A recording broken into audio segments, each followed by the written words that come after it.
there is a mysterious figure in the Old Testament. The Bible calls him the angel of the Lord. He shows up in some really important moments, and when he does, things get interesting. People often wonder just who this angel of the Lord really is. Is he just a regular angel, a messenger from God? Or is he something more, someone divine? Many Bible readers have come to believe this figure is actually Jesus Christ himself, appearing before he was born as a human baby. This idea is called a Christophany, an Old Testament appearance of Christ. Let's look closely at the Bible and see what it tells us about this unique person. When you read about the angel of the Lord, a few things jump out right away. He often speaks with the authority of God. He uses I statements that sound like God himself is speaking. Sometimes people even worship him, and he accepts it. That is a big deal, because regular angels in the Bible refuse worship. They always point people to God. But this angel of the Lord is different. He acts like God. He speaks like God. He is treated like God. And sometimes the Bible text just switches from talking about the angel of the Lord to talking about the Lord you, as if they are the same person. This back and forth makes you stop and think. Let's start at the beginning of the story, with Hagar in Genesis chapter 16. Hagar was Abraham's servant. She got pregnant with Abraham's child, Ishmael. But then Sarah, Abraham's wife, treated Hagar badly, so Hagar ran away into the desert. She was alone and scared. Then the angel of the Lord found her by a spring of water.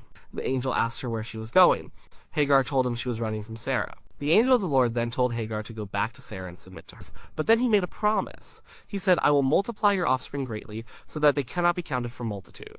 Now, this is a huge promise. Only God can make such a promise and fulfill it. A regular angel wouldn't say, I will multiply your offspring. An angel would say, God will multiply your offspring.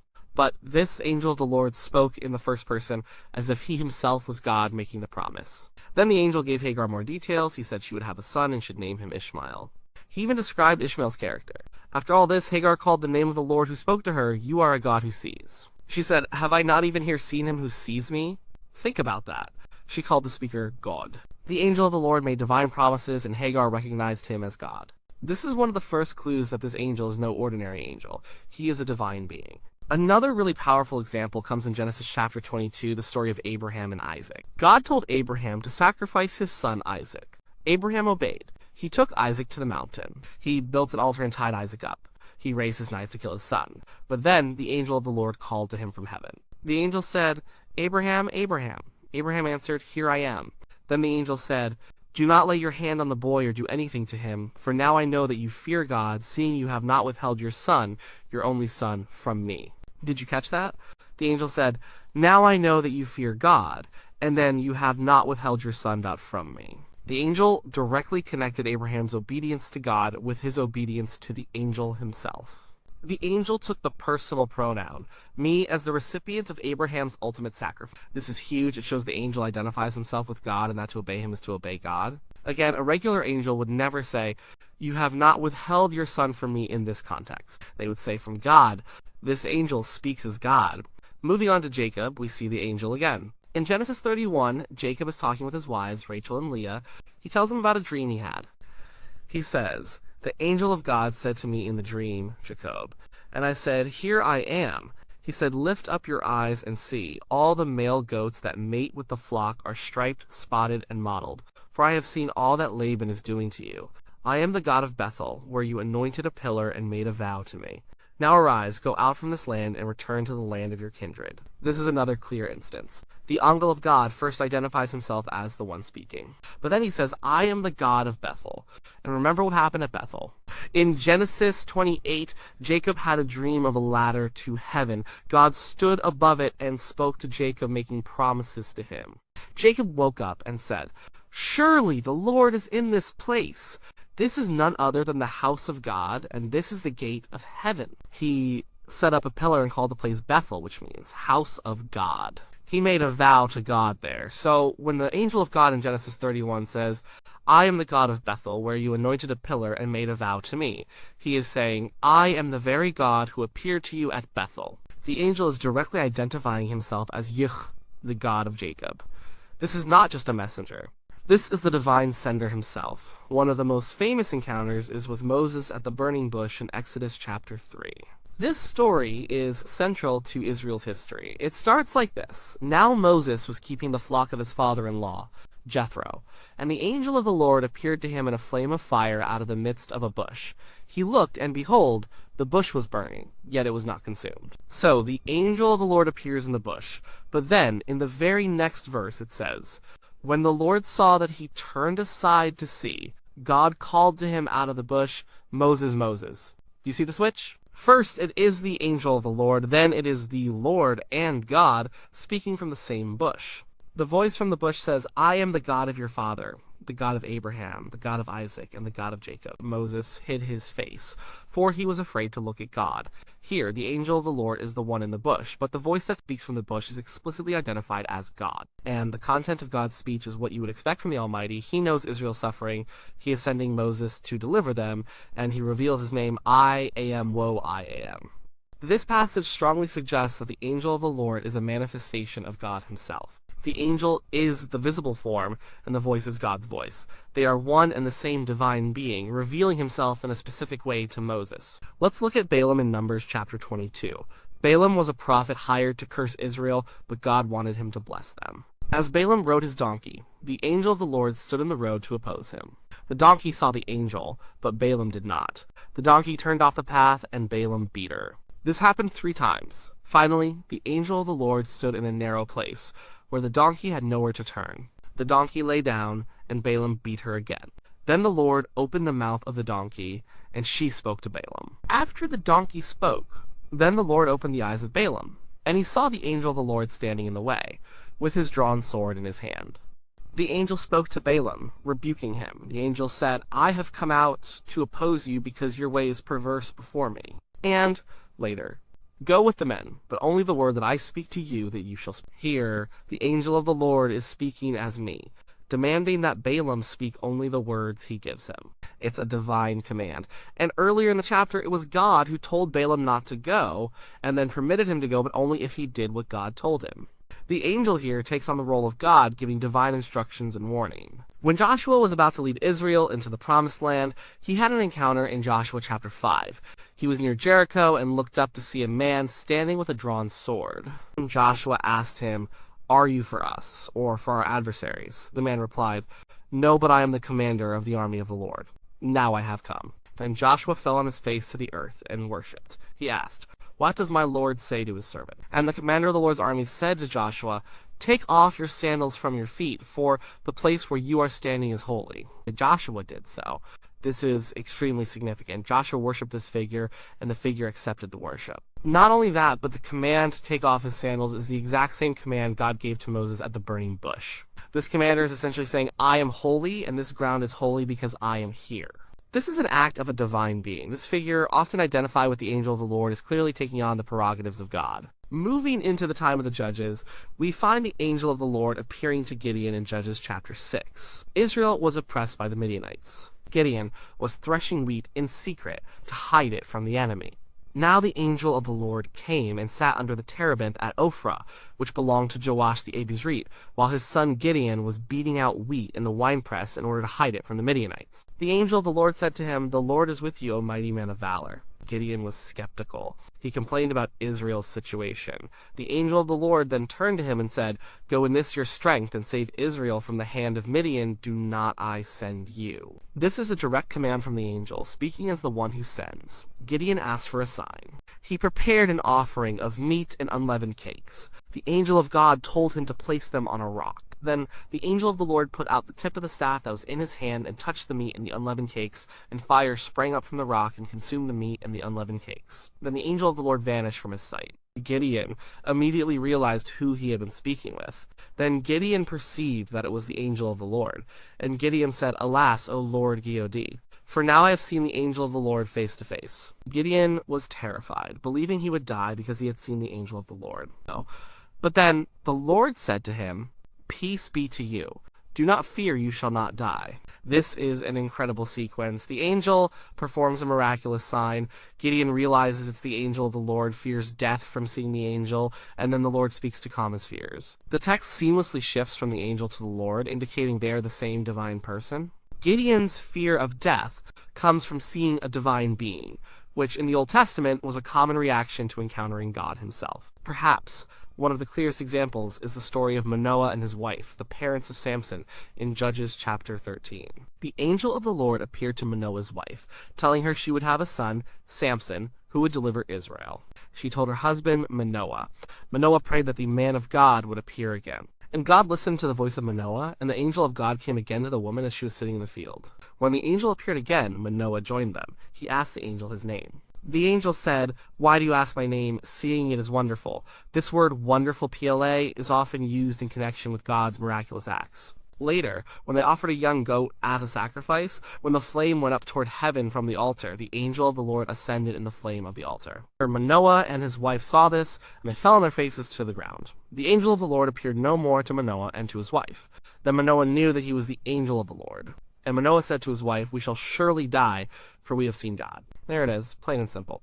After seeing the angel of the Lord, Manoah's conclusion was, "We have seen God." He didn't say, "We have seen an angel." He said, "We have seen God." This is a direct and unmistakable identification of the angel of the Lord with God himself. In 2 Samuel chapter 24 and 1 Chronicles chapter 21, we read about David's sin of numbering the people. Because of this sin, God sent a plague on Israel. In 2 Samuel, it says, "Then the Lord sent a pestilence on Israel from the morning until the appointed time, and there died of the people from Dan to Beersheba 70,000 men.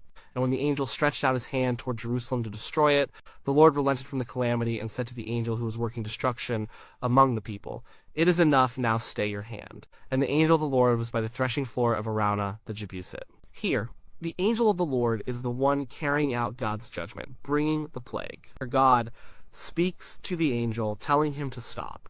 This passage seems to show a distinction between the Lord and the angel of the Lord. However, in 1 Chronicles 21, when David looks up, he sees the angel of the Lord standing between earth and heaven, and in his hand a drawn sword stretched out over Jerusalem. David and the elders wore sackcloth and fell on their faces. And David said to God, "Was it not I who gave command to number the people? It is I who have sinned and done wrong. But these sheep, what have they done? Please let your hand be against me and against my father's house, but not against your people to strike them." And later, "Then the angel of the Lord commanded Gad to tell David that David should go up and set up an altar to the Lord on the threshing floor of Ornan the Jebusite." So the angel of the Lord, though distinct in this passage, still gives direct commands from God, acting as God's representative with divine authority, and David's reaction is to speak to God and humble himself before God. The angel's presence is a direct manifestation of God's presence and judgment. Even in the prophetic books, like Zechariah, the angel of the Lord appears. In Zechariah chapter 1, the prophet sees visions. He sees a man riding on a red horse among myrtle trees. "Then I said, 'O my Lord, what are these?' And the angel who talked with me said to me, 'I will show you what these are.'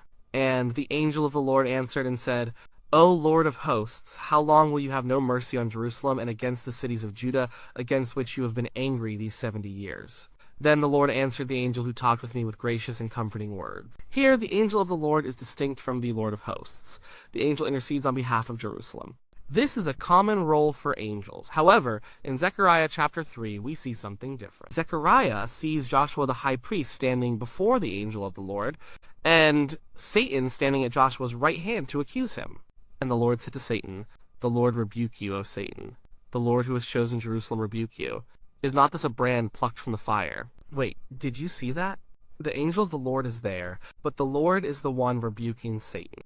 This is a common textual challenge. Sometimes the angel is distinct, sometimes he is called God.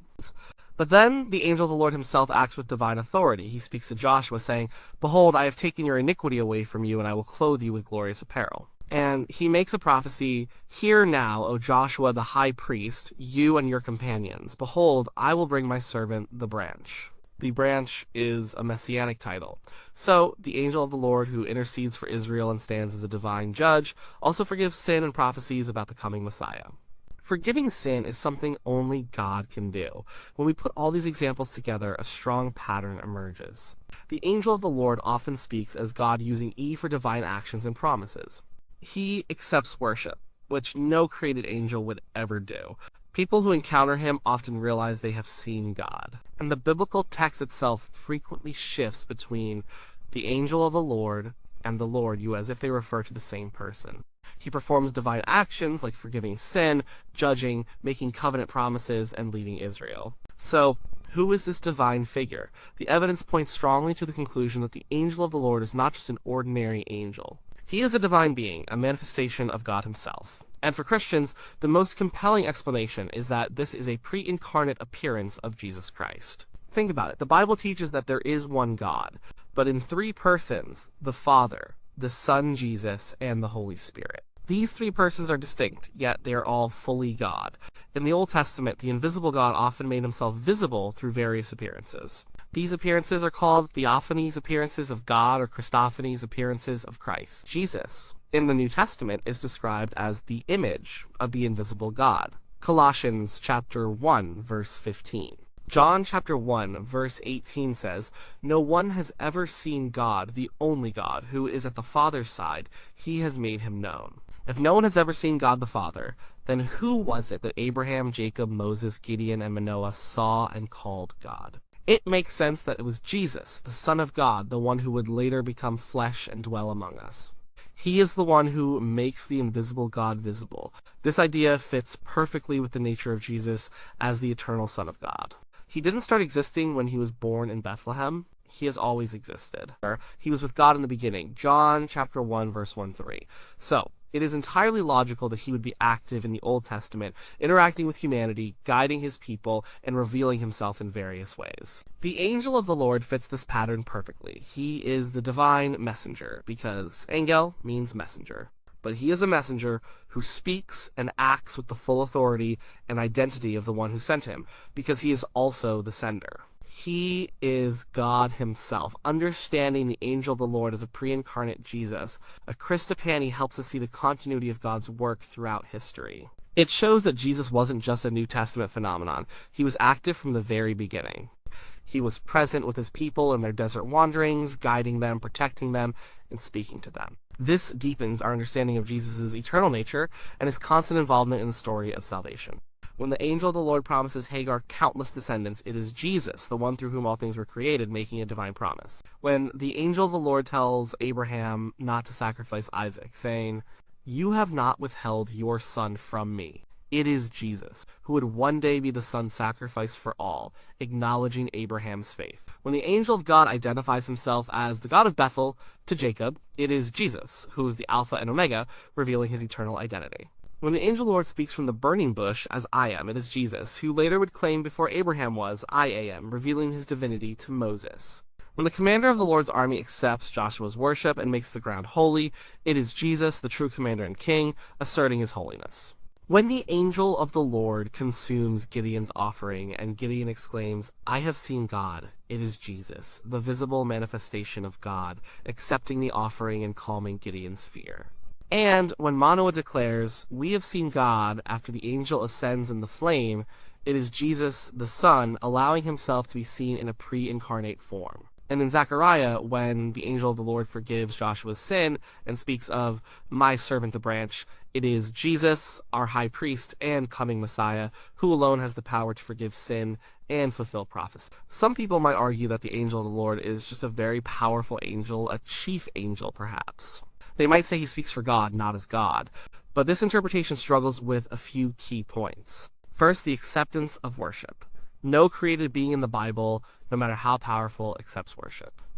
Angels always refuse it and direct worship to God alone. Revelation chapter 19, verse 10, 22:8-9. Yet, the angel of the Lord accepts worship in many instances. Second, the direct self-identification as Yah. "I am the God of Bethel. Now I know. You have not withheld your son from me."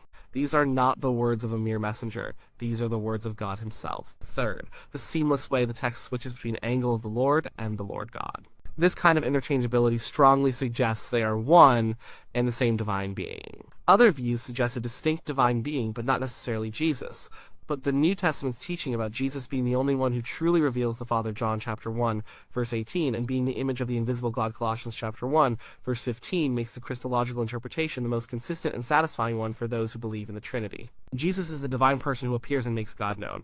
So, when we read the Old Testament and encounter the angel of the Lord, we are very likely meeting Jesus Christ, long before his birth in Bethlehem. This figure is not just a special messenger, he is the eternal Son of God, revealing himself to his people. He is God, active and present in the lives of his people from the earliest days.